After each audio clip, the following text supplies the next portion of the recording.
ఉగ్ర కుట్ర భగ్నం. గుజరాత్ లో ముగ్గురు టెర్రరిస్టుల అరెస్టు. ఒకరు హైదరాబాదీ. అప్రమత్తమైనటువంటి ఇంటెలిజెన్స్ విభాగం దేశంలో దాడులకు ప్లాన్, ఆయుధాలు సరఫరా చేస్తుండగా పట్టుకున్నటువంటి ఏటీసీ లష్కర్ ఏ తొయిబా, జైష్ ఏ అహ్మద్ తో లింకులు అంటూ చూస్తా ఉన్నాం. సో దేశంలోని వేర్వేరు ప్రాంతాల్లో దాడులు చేయడానికి కుట్రలు పడినటువంటి ముగ్గురు ఉగ్రవాదులను Gujarat anti terrorist squad ATS అధికారులు అరెస్ట్ చేశారు. వారిలో హైదరాబాద్ వాసి కూడా ఉన్నాడు. పట్టుబడిన ముగ్గురు నుంచి ఏటీఎస్ అధికారులు ఆయుధాలు, బుల్లెట్లు స్వాధీనం చేసుకున్నారు. నిఘా వర్గాల హెచ్చరికతో పహల్గామ్ లో ఉగ్రవాదులు మారణకాండ సృష్టించిన తర్వాత భారత ఆపరేషన్ సింధూర్ జరిపింది. పాకిస్తాన్లోని పలు ఉగ్రవాద స్థావరాలపై దాడులు జరిపిన విషయం మన వైమానిక దళం వాటిని నేలమట్టం చేసింది. ఈ దాడుల్లో పలువురు టెర్రరిస్టులు చనిపారు. అప్పటి నుంచి ఉగ్ర సంస్థలు భారత్ లో రక్తపాతం సృష్టించడానికి కుట్రలు చేస్తూనే ఉన్నాయి. ఇటువంటి పరిస్థితుల్లో లష్కర్ ఏ తొయిబా, జైష్ ఏ మహమ్మద్ ఉగ్రవాద సంస్థలు కాశ్మీర్ లో దాడిలో కుట్రలు చేస్తున్నట్టుగా ఇటీవల నిఘా వర్గాలు గుర్తించాయి.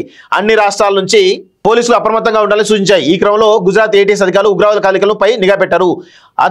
అదాలత్ టోల్ ప్లాజా దగ్గర హైదరాబాద్ చెందిన వేర్వేరు ఉగ్రవాద సంస్థలతో లింకులు ఉన్నటువంటి అహ్మద్ మొయినుద్దీన్ అహ్మదాబాద్ కు వస్తున్నట్టుగా ఏటీఎస్ అధికారులకు తెలిసింది. దాంతో అదాలత్ టోల్ ప్లాజా దగ్గర నిఘా పెట్టి మొయినుద్దీన్ అరెస్ట్ చేశారు. విచారణలో అతను వెల్లడించిన వివరాల మేరకు ఉత్తరప్రదేశ్ చెందిన మరో ఇద్దరు టెర్రరిస్టుల ఆజాద్ సులైమాన్ షేక్, మహమ్మద్ సుహైల్ సలీం ఖాన్లు కూడా అదుపులోకి తీసుకున్నారు. వీరి నుంచి 2 గ్లోక్ పిస్టళ్లు, 30 బుల్లెట్లు స్వాధీనం చేసుకున్నారు.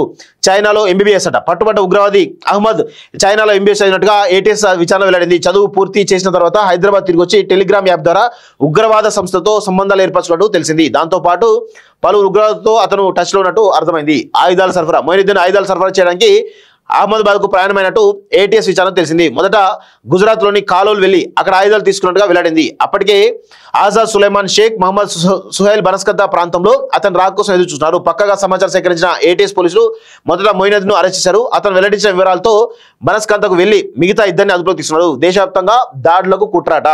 ముగ్గురు టెర్రరిస్టులు దేశవ్యాప్తంగా దాడులు చేయడానికి కుట్రలు పడినట్టుగా ఏటీఎస్ దర్యాప్తులో వెల్లడింది. ఇప్పటికే ఢిల్లీ, అహ్మదాబాద్, లక్నోలో రెక్కి కూడా జరిపినట్టుగా తెలిసింది. ముగ్గురు కలిసి కాశ్మీర్ కూడా వెళ్ళినట్టుగా నిర్ధారణ అయింది. ఈ ఏడాది ప్రారంభంలో అల్ ఖైదా ఉగ్ర సంస్థతో సంబంధం ఉన్నటువంటి 5గురిని గుజరాత్ ఏటీఎస్ పోలీసులు అరెస్ట్ చేశారు. వారిలో ఆన్లైన్ వేదికగా టెర్రర్ మాడ్యూల్ నడుపుతున్నటువంటి బెంగళూరుకు చెందినటువంటి ఒక మహిళ కూడా ఉన్నది.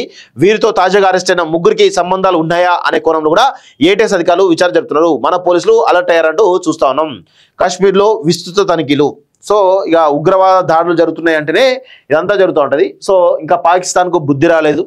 పాకిస్తాన్ ఇంకా మన దేశం పైన ఉగ్రవాద దాడులు చేయడానికి ఇంకా సిద్ధమవుతుండగా తెలుస్తూ ఉంది. సో అందుకే ఆనాడు నిజంగా యుద్ధం ఆపకుండా కొంత పాకిస్తాన్ కొంత గట్టిగా భయపెట్టుంటే ఇదంతా జరగకపోతుండే.